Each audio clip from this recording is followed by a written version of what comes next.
Olá, eu sou Mônica Bento, estou compartilhando o livro de Hernandes Dias Lopes, Mães Intercessoras.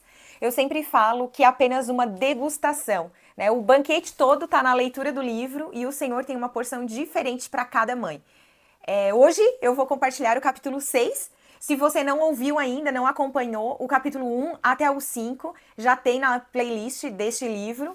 E o 6 fala o seguinte: tem como título Deus está procurando mães que ousem ser guardas das fontes. E esse termo novo pra gente diz respeito ao livro de Peter Marshall, que era um grande pregador, né? Ele exercia funções de capelão no Senado norte-americano e também pastor da primeira igreja presbiteriana de Washington. Imagine, né, a eloquência, todo o conhecimento que essa pessoa tinha e carregava. E ele escreveu um pequeno livro, mas que o autor chama aqui de monumental, que tinha como título Guarda das Fontes, justamente essa expressão usada hoje, né, neste capítulo.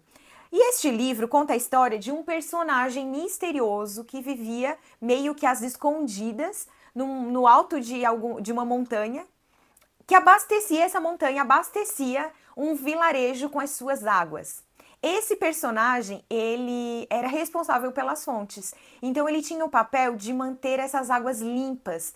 Ele tirava os entulhos, evitava o acúmulo de lamas, ele tirava as folhas que caíam e controlava, né, de uma forma que permitisse que as águas chegassem puras sempre ao seu vilarejo. E essa fonte de água viva proporcionava uma região onde as borboletas, com suas diversas cores, estivessem ali nos jardins, os pássaros, e ele descreve aqui um lugar que dá até vontade de conhecer, né? As crianças são felizes, brincam, os cisnes voam alegremente e a vida ali pulsava.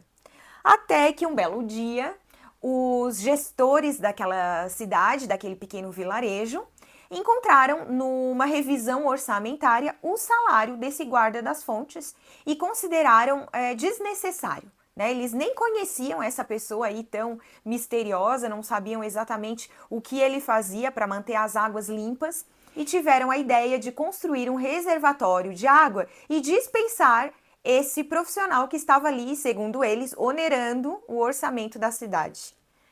Fizeram isso, ele até usa assim a expressão, assim falaram, assim fizeram. E esse guarda das fontes, né, não visitou mais, não desempenhou mais sua função, ficou observando de longe. A obra foi feita, foi construída, só que logo, logo a lama começou a se acumular, mesmo no reservatório.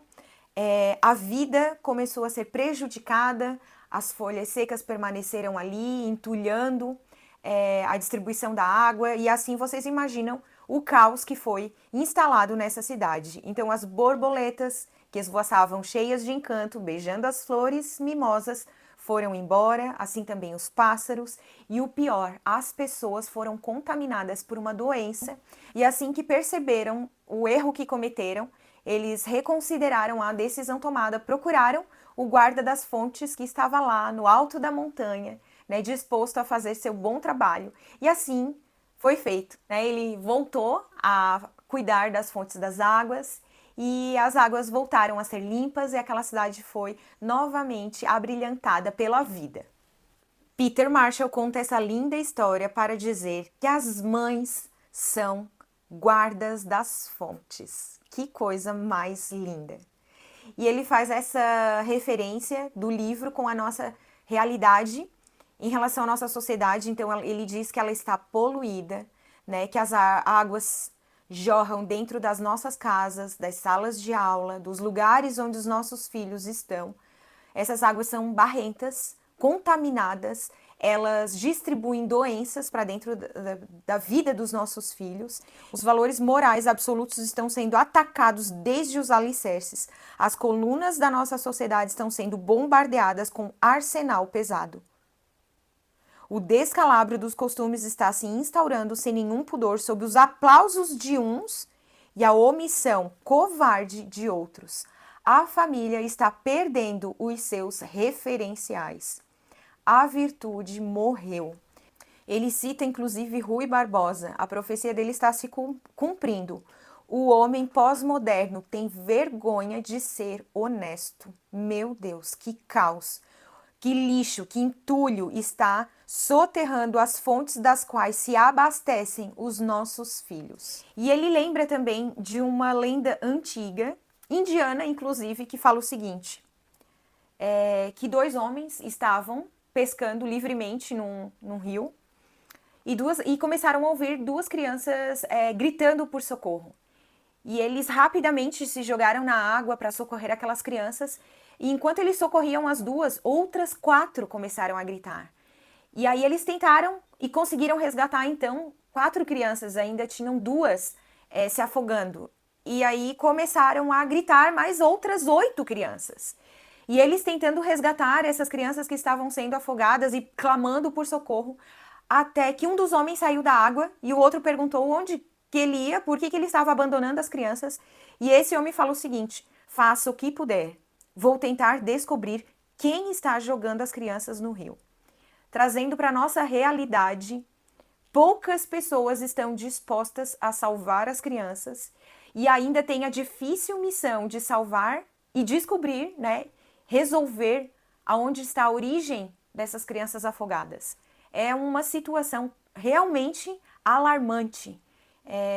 E traz a responsabilidade, a visão da importância dos pais, né? E ele fala aqui especificamente às mães, o papel de tirar os nossos filhos lançados às águas, né? Precisamos de mães piedosas, de mães cheias do Espírito, mulheres de oração, que se sacrifiquem na difícil tarefa de resgatar os filhos do afogamento moral, da alienação social e da morte espiritual. Existe um caminho, ele nos ensina aqui com muito amor qual é o nosso papel. E ele está principalmente relacionado à palavra de Deus. Só que não é simplesmente ler a Bíblia aos nossos filhos. Provérbios 22:6 diz que devemos ensinar a criança não o caminho, mas no caminho que ele deve andar. Então, isso quer dizer que devemos ser o exemplo aos nossos filhos. É dessa forma que nós vamos ensinar a palavra do Senhor.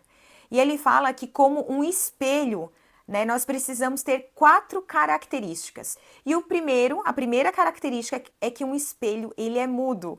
E é ao contrário do que a gente imagina, né? Que a gente pensa que devemos instituir regras, né? Colocar as palavras, impor, né? Através da nossa comunicação verbal, aquilo que os nossos filhos devem fazer. Mas é justamente o contrário. Nós é que precisamos viver, né? E o nosso viver de uma forma muda, nós vamos espelhar aquilo que os nossos filhos precisam seguir. O segundo modelo, a segunda característica, é que o espelho precisa estar limpo. Então, da mesma forma, né, assim como a gente vai ficar muda praticando a palavra do Senhor, mas para isso a gente precisa estar purificado, a gente precisa ser o exemplo de uma vida irrepreensível. Pessoas que praticam a palavra, que deixam como herança aos seus filhos uma vida piedosa. O terceiro é que o espelho precisa ser plano, porque se ele for côncavo ou convexo, a gente vai distorcer a imagem. Então a gente precisa viver como pais em coerência, né, de uma forma real. Nada de falar uma coisa e fazer outra. E por último aqui, o quarto é que o espelho precisa ser iluminado. E a gente sabe quem é a fonte de luz é o nosso Deus, né? O Senhor, Deus é luz. E a gente precisa saber, né, que a sua palavra é luz para nós e é por ela que a gente deve andar. Ele fala que Agostinho dizia que para a gente aprender a educar os nossos filhos, a gente deveria começar 20 anos antes de tê-los. Ou seja, primeiro nós precisamos nos moldar, né, deixar também o Senhor nos transformar, praticar, viver a palavra do Senhor, para depois expressar isso aos nossos filhos. Viver, né, como exemplo, realmente como espelho, como ele está propondo aqui. E por último, ele faz um apelo às mães muito forte. Eu vou ler para vocês. Guardas das fontes, não abandone o seu posto. É mais importante ser uma mãe exemplar do que uma mulher de sucesso. As mãos que embalam o berço governam o mundo. Seus filhos precisam de você. A igreja precisa de você. A sociedade precisa de você.